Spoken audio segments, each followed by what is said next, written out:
જો તમને પણ મારી જેમ તીખો અને ચટપટો સ્વાદ ગમતો હોય તો તમે આ મહારાષ્ટ્રની ફેમસ ઠેચા ચટણી જરૂરથી ટ્રાય કરજો. આ ચટણીનો તીખો અને ચટપટો સ્વાદ તમારા જમવાનો સ્વાદ બમણો કરશે.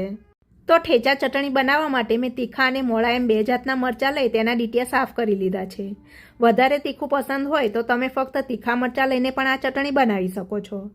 કોથમીર અને લસણને સાફ કરી તળીને મેં સારી રીતે ધોઈને કોરા કરી લીધા છે.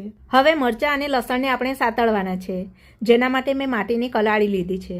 માટીની કલાળી ના હોય તો તમે લોખંડની તવી કે નોનસ્ટિક પેનમાં પણ મરચાં અને લસણને સાતળી શકો છો. મીડિયમ ફ્લેમ ઉપર કલાળીમાં થોડું તેલ ગરમ કરી તેમાં આપણે થોડું જીરું અને મરચાં ઉમેરી મરચાં ઉપર લાલ ડાઘ પડે ત્યાં સુધી તેને ચલાવતા રહીશું.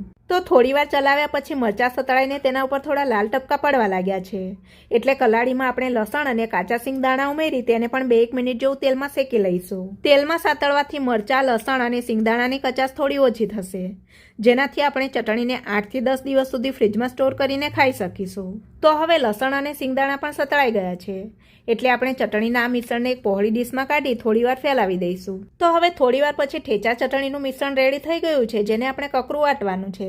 તો વાટવા માટે મેં પથ્થરની ખાંડણીનો ઉપયોગ કર્યો છે, જેમાં વાટવાથી આપણી ચટણી ટ્રેડિશનલ મહારાષ્ટ્રીયન સ્વાદની તૈયાર થશે.